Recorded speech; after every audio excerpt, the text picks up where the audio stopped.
Сәлем, құрметті оқушылар, қалдарың қалай? Бүгін бізде математикалық сауаттылық бойынша ОБТ-ға дайындық курсы келесі тақырып қоспаға байланысты есептер. Яғни қоспа болғанда да оның ішіндегі концентрация деген нәрсе бар. Концентрацияға байланысты есептер жалпы айтқанда.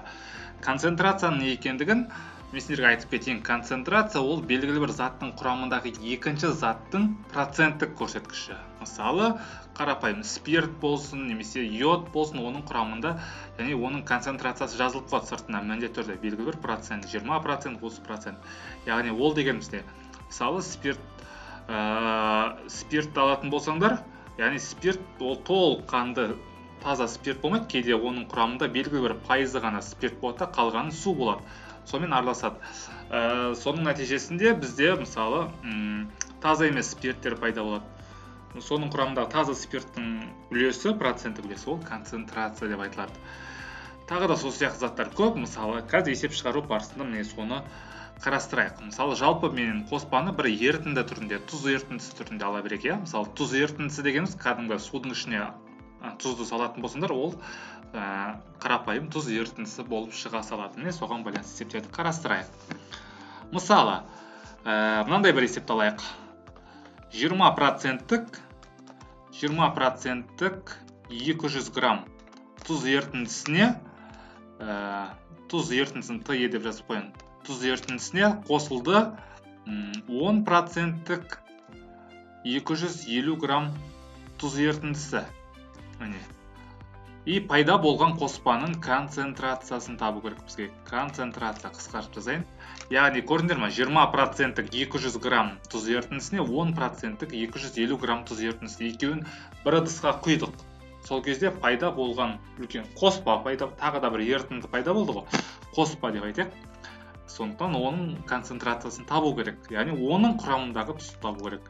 Мысалы, мынау бірінші ерітінді болсын, ыдыста оған қосылады екінші ыдыстағы ерітінді. И сол кезде олар үлкен бір қоспаны береді, иә? Ал енді қараңдар, біріншісінде дейді, жалпы 250 грамм жалпы массасы. Мұна қараңдар, 200 грамм кешіріңдер, 200 грамм, соның ішінде 20% тұз ерітіндісі дегеніміз мынандай. Жалпы ерітіндінің құрамында 20% таза тұз, қалғаны су деген сөз. Мысалы, кәдімгі ыдыстың ішіне су құйып, және де ішіне тұз салып қоясыңдар, соның общий массасы 200 грамм. Соның ішінде 20% таза тұз. Демек, оның 20% тұз екен, онда оның 20% тұз болатын болса, оның енді біз не істейміз керек? Кәдімгі қанша грамм екенін анықтауымыз керек. Мысалы, 200 граммның 20%-ын анықтайық. Ол деген өте оңай. 200 грамм көбейтілген 20% табу үшін 100-ден 20-ға көбейтеміз оны. Міне пайыз. Сол кезде мына мен мына қысқарады. 2-ні 20-ға қойып 40 грамм. 40 грамм. Демек, қараңдар. 40 грамм ол тұз. 200 грамм общий ерітінді, ішінде тұзы мен суы бар общий. Соның ішінде 20%, яғни 40 грамм шықты. 40 граммы таза тұз деген сөз. Ал енді мынау 250 грамм. Оның ішінде 10% таза тұз болады деген сөз. Таза тұзды табу үшін 250-дің 10% ол өте оңай, ол 25 грамм шыға салады есептеп көрсіңдер. Енді қараңдар, енді біз былай жасауымыз керек. Пайда болған қоспа пайда болу үшін екі ерітінді бір-біріне қосылды. Мысалы, 200 граммға 250 қосылды, сонда олар жалпы 450 грамм болды. Ал енді оның құрамындағы тұздар да бар. 40 грамм тұзға 25 грамм тұзды қостық, сол кезде 65 грамм шықты. Ал енді осы жерден біз енді мынандай пропорция құруымыз керек, концентрацияны анықтау үшін. Жалпы қанша масса болса, оны біз 100% деп аламыз. Ал оның құрамындағы тұзды табатын болса, оны x% деп аламыз. Осы x тапсақ, онда біз осы қоспаның концентрациясын тапқан боламыз. Ол үшін пропорцияны қалай шығарамыз? Оны шығару үшін алдымен 65-ке 100-ді көбейтеміз.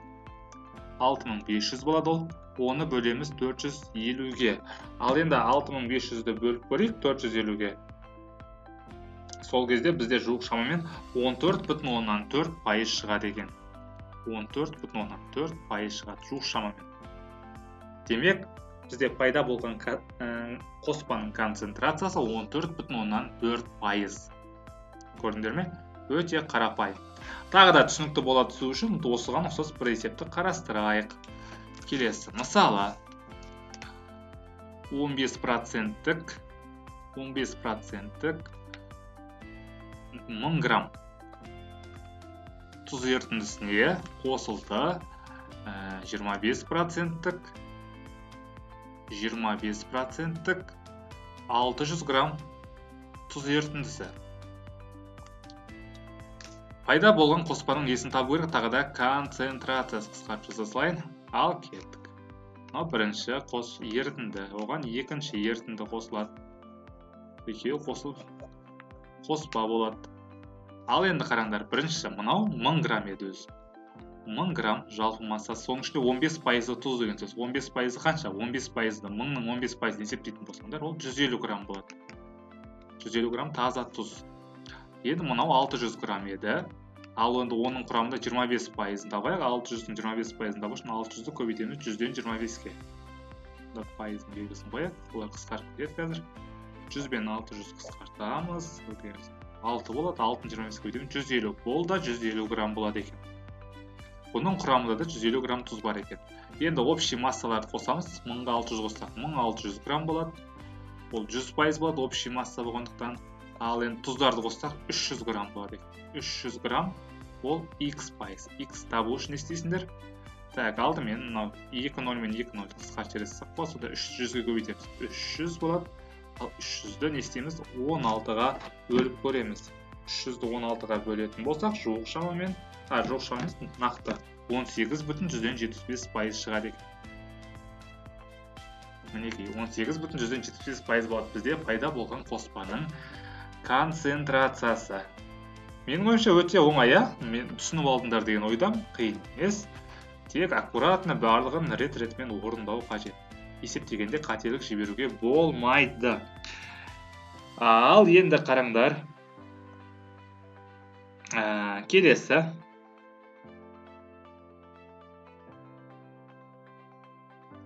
Так, енді бұлай жасайық. Мысалы, стаканда дейді 15%-тік 100 грамм қанттың ерітіндісі тұр. Қант ерітіндісі дегеніміз, яғни судың ішіне тұз емес, енді қант саласыңдар. Сонда ол қарапайым қант ерітіндісі бола салады. Так, қараңдар. 15%-тік 15%-тік 100 грамм қант ерітіндісіне біз не істейміз дейді? 250 грамм қайнаған су құяды. 250 грамм су құяды просто так. И оған плюс тағы да 50 грамм қант сала салады тағы да. 50 грамм қант салады. И пайда болған қоспаның концентрациясын табу керек. Енді қараңдар, бұл жерде 1 емес 3 сат. Мынау бірінші сат, мынау екінші сат, мынау тағы да үшінші сат. Көрдіңдер ма? Ең сол кезде пайда болады. Енді қараймыз. Бірінші басында дейді 100 грамм ет, шалғымас. Соның ішінде 15%, 15% қант. 15% қанша болады? 100-дің 15% ол 15-тің өзіне тең болады. 15 грамм қант. Оған не қосылды? 250 грамм су қосылды. Енді су болған соң оның құрамында, кәдімгі су болғандықтан оның құрамында қант жоқ. 0 грамм қант деп жазамыз. 0 грамм қант. Ал енді одан кейін оған 50 грамм қант қосылды. 50 грамм қанттың өзі қосылды. Ал енді общий массаны есептейік. 100, 250, 50. Сонда ол жалпы 400 грамм болады. 400 грамм ол 100%. Ал енді құрамындағы қанттарды есептейміз. Тұз емес, енді қант есептейміз. 15 грамм қант и 50 грамм қант. Басқа қант жоқ. Дұрыс па? 50-ге 15 қосамыз 65 грамм. 65 грамм ол x пайыз. X табу үшін 0-дерді қысқартып жіберейік, 400 бен 100-дегі. Сонда x тең 65-ті 1-ге көбейтеміз 65, оны 4-ке бөлеміз. Сонда ол бізде болады 16,25% болады екен. 16,25% шығады жауап. Міне өте қарапайым. Әйтеуір тек шатасы ретіне шатасы қалмау керек. Есептеп, дұрыстап есептеу қажет. Ал енді қараңдар. 10%-тік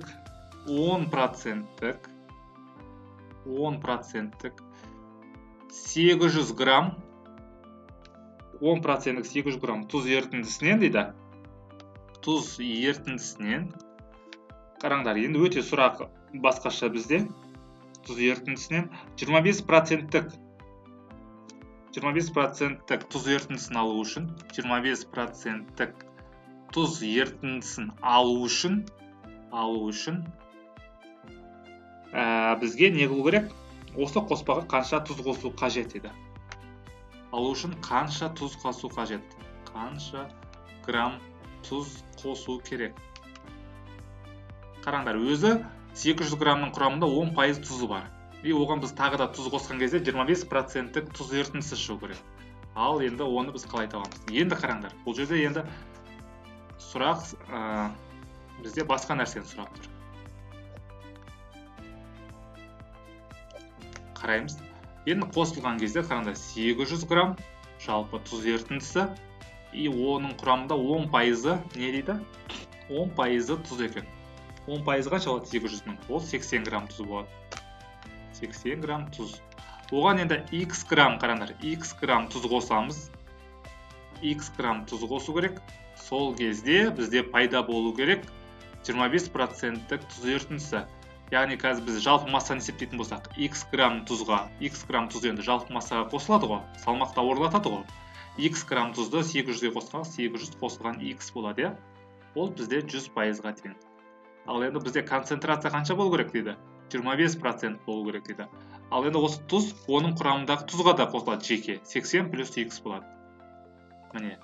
Міне көрдіңдер ме? Біздегі пропорция осылай шыға салды. Енді оны пропорцияны шешу ғана қалды. Екі жақты қарама-қарсы былайынан бір-біріне көбейтеміз. Мысалы 25-ті 800-ге көбейтетін болсақ, бізде 20 мың болады. 20 мың плюс 25x тең 100-ді 80-ге көбейтетін болсақ, 8000 болады. 8000 плюс 100x. 100x. Ал енді x-тарды бір жаққа.